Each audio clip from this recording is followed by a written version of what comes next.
Welcome to the weekly roundup, Darcy. TJ, you will? I am Wells, Division 5 time, mate. Division 5 Love time. my Division 5. Makes me feel alive. Let's go. Good. So we haven't had a blooper today, so nosy. It's all about me. Okay, we're heading out to Hope Valley. So Hope Valley took on Green Acres. A bit of a scare. The end result was 18-19, 127 to 8-5-53. Green Acres would cut the points up in the quarter time. You never know what could happen, but I think Hope Valley probably accelerate after that, and big margin there at the end of the day. 15 goals to 4 after that. So yeah, too good. For Hope Valley, Hellman's kicked 4. A host of others were contributed. About 10 other goal scorers there. Payne, Moran, and Hellman's were the better players. And with Green Acres at Clark with 3, then Clark Rantassa also with 3. And then Wheaton and Clark Rantassa amongst the best 4 Green Acres. Yeah, absolutely no surprise in that one, mate. Hope Valley are clinging on to a slight finals ambition. Well, they're only a game out in percentage, but and you would have expected them to beat Green Acres, who sit bottom on 1-11. So, yeah, no, you can't say it's a surprise, can you? Where are we going next, Darcy? We're heading out to Paraka. So Paraka 2 on Kenilworth, so a long drive there for the boys at Kenilworth, and sort of... How do you reckon the umpiring went? Sorry. Umpires? The umpires on that day, apparently there's a bit of this going on. Oh, umpires. Bit of disco fever. I think it's changed since I was umpiring at holiday. Oh, when you were umpiring, I heard you were very good. Oh, thank you. Yeah, I loved it. Did enjoy it at the time, but things move on and they change the rules. Anyway, we'll move on. Weekly, anyway, it seems. Not in Adelaide Footy League, but the AFL they change them weekly. No, so there's another rule change coming up next Wednesday. Umpires of Adelaide Footy League need to not watch AFL because a little bit of I don't know. No, you're right. That's exactly what they're saying. Absolutely, it wouldn't be the worst idea just to stop watching it. Watch a game on a Friday night. Oh, we're going to do that on the Saturday. It is funny though, and we're not an AFL program, but you watch the AFL, and when an umpire's about to make a decision, you don't really always know what he's going to say. Like the players it should be predictable, but anyway, we're just a bit of a sidetrack. No, it is. It's correct. It was frustration for the umpires. We heard something happen on the weekend. You think, how can someone dish out so many red and yellow cards for a game and just yellows? 4 yellows, yeah, I think. 4. But anyway, let's get on to the game because Paraka had a good win with Greer and Baker both kicking 4. And again, 9 other goal kicks. It looks like Armstrong, the king of tug of war, Hellenstov and Russell were the better players. And Cheek, well, at Kenilworth, Cheek was 6 goals out of the 13, so very good effort there by Cheek. He did get second best player as well. Still with 4 individuals to 3 other players, with Treasurer, and as a Cheek amongst the best players. Just Treasure. Treasure, yep. Yeah, Dwayne Treasure. Dwayne Treasure. Yeah, first time I've seen him in the best players this year. Not a name you'd likely forget. But yes, he will treasure that performance. Correct. Woody South doing good things, making after an incredibly slow start. Like a asthmatic and carrying heavy shopping, to quote the great Rowan Atkinson early in the year. But now 5-7 and finals.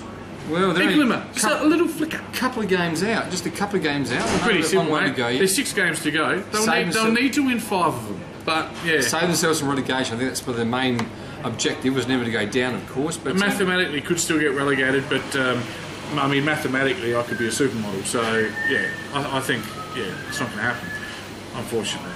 But same scoring shots each. So it was 16-11, 170, 11-16, 82. So 16-11. Yep, 27 apiece.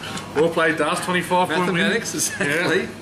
Yes, and same scoring shots with a big margin there, big win there to Woody South. So yeah, sure was. Look for Woody South, Timmy Sumner. That name ring a bell to you? No. Former Gold Coast listed player, former yes. listed player this year. Bit of a journeyman, did a bit of time at O'Sullivan's Beach also this year, had one other stop, and now Woody South. I assume it's the same Timmy Sumner. Well, yeah. Big Indigenous fella, fantastic footballer. Same Timmy Sumner, is it? Yeah, it is. Yeah. Yep. Kicked 8 and wasn't named best quite comically, but anyway, Marinoff was named best with Bortoletto. Same Bortoletto from Lockleys? No. Sure it's not. No, I wouldn't have. Wouldn't think so, you know. Yeah, anyway. I don't know. And for Rosewater, mate? Yeah, we've got Marnie with 5, Williams with 2, individuals to 4 or 5 other players, with Pemble, and then Marnie with his 5 goals, obviously the best player with Williams as well. John O'Marnie, and of course part of the great Marnie family, and Wayne, a multiple-time premiership player, one of the hardest players in the league. The lady just has a bit of a rant about her tough day. We've all had tough days. Let's get on to, well, I don't know if it's an upset, but it certainly was our game of the round. And well, there's 2 really big games on the weekend where the top teams sort of played off against each other. So Lockleys and Blackfriars sit 2nd and 4th, but it was 4th place Blackfriars that got the job done. 15-15, 105 to Lockleys 15, 10, 100. Yeah. Now, Lockleys had their beer pong championships last year. They fired up for that game. This time they had their ball on Saturday night. They're a very social club, and good luck to them. But maybe they were at the ball a little bit. No, they did. They were thinking about it too much because 5 points, mate. Just 5 points. No surprise. It's a really close game. We're expecting a close game, but.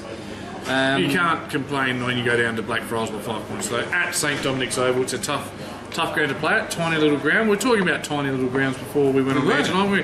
Places like Glandors, the old Cane Reserve. Goody Saints. Yeah, all small grounds, and Blackfriars is exactly like that. For Blackfriars, it was Scafidi Muda kicking 5. No relation to wrestling superstar, the Great Muta. He might be. Could be. If he's out there and he does releases the mist. I'm getting sidetracked with wrestling. I'm sorry. It happens once a month. Speaking of wrestling, big wrestling fan, Matty Brincat was best on ground with Fok Vu. Fok Vu? Yeah, he was also in the best players. And there's Bortolotti. They're everywhere. Making up the best players for Blackfriars. They've got Lang Cake. Yeah. Lang Cake chipping in with 4 goals. Patton with 3, Martin with 2, and Micken also with 2. And then we've got Martinello, obviously the best players there, with Patton and Lang Cake shipping in with his 4 goals. Yes, Rhinoceles Lang Cake, as he's known to his mates. A good day, a very good day for him. Next game, mate, another one between two sides that certainly would harbour ambitions for finals this year. Top place Glenunga taking on third place CBC. CBC, I think, yeah, they were third before this round. Yep. And it was the Rams, too good at Webb Oval. They led all day, the Rams, to win. A bit of a come home late from the collisions, but it was Glenunga with their accurate kicking again. Yes, it was. Same amount of scoring shots again. We get that's you like that? Twice, yes. Twice in the round. It's as if we've rehearsed, which we clearly don't. Glenunga 12-7-79. CBC Dolphins. 8-11-59. Thank you. For Glenunga, I'll take the Glenunga side, that's alright, because my friend is on there. Oh, yes, and he's going to win an award because of it. Oh, no, friends. Prosser kicked 3, Reid, Ward and Bennett all kicked 2. Best on ground was the DOS man, Andy Reid. Brilliant footballer, former North Adelaide League player. One of those absolutely crap haircuts though, like the old Tom Poe, the old little Cam McCarthy. Reedy, we're calling your game live next week. If you rock up and play that monstrosity, I'm gonna grill you. Yeah, I'm gonna torture you. I'm gonna get lit. Get rid of it. But great game, well done. Along with Schmidt and some dude with a big name, Laganestra. And on debut, the big fish, Jimmy Wonky. That's in relation to Nathan Wonky. Is he Michael Wonky?